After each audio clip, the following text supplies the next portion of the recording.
Welcome back to the channel. It's been a while, but we have been extremely busy. Now, chickens are essentially domesticated jungle fowl.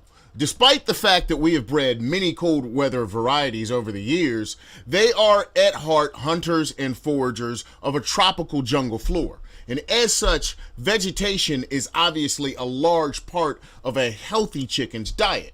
So how do we provide vegetation in central Indiana in the middle of winter? Well, we take advantage of a system of production known as sprouting or fodder. Now, here's how it works. We take a seed like black oil sunflower seed or barley or wheat, and we allow this seed to grow for a period of time in order to become a little sprout. This essentially unlocks the true nutritional value of this seed. As a solid piece of grain, most animals have a difficult time digesting the seed, and the bulk of its nutrition passes through the animal, never being absorbed. Now, once the seed becomes a living green organism, it produces enzymes that are then able to be absorbed and properly digested. Another added benefit is that the sprouted seed is now at least several times heavier than the original seed. By using a little patience, you have not only increased the nutritional content, but also the overall volume. So this is how we set it up. First, I acquire some sort of plastic containers that fit inside of each other. And while we use these rectangular shaped tubs, I have seen 5-gallon buckets work just as well. Also keep in mind that there are professionally made systems available that offer food-safe plastics approved for human consumption. This system is not, although I may take a taste from time to time. It is for our livestock, and I have very few concerns. However, it is important to take note that this matters.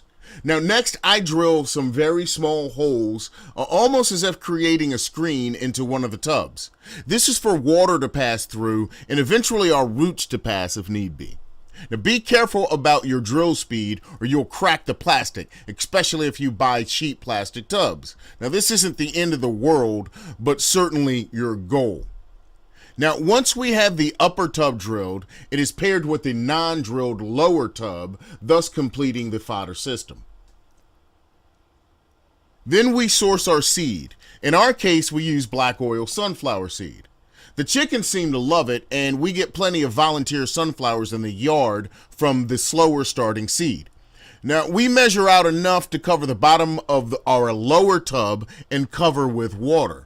We also add a bit of peroxide to limit mold growth, which can be an issue due to spores existing on the dusty seed anyway.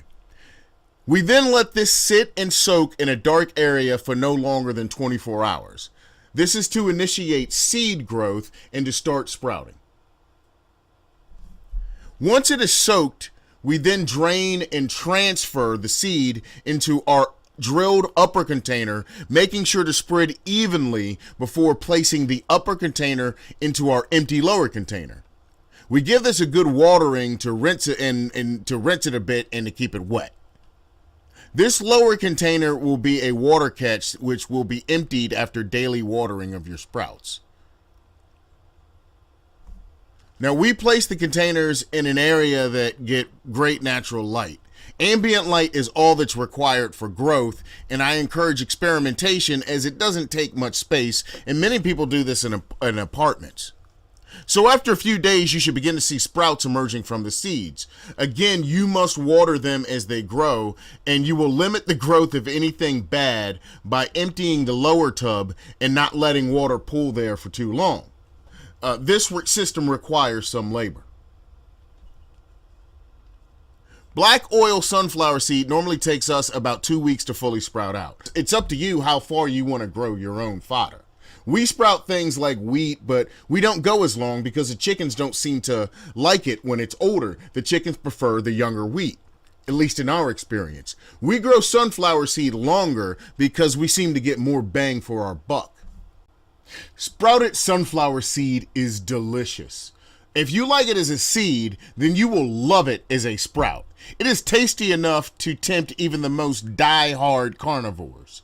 And as I stated earlier, this is not an FDA-approved food-safe setup.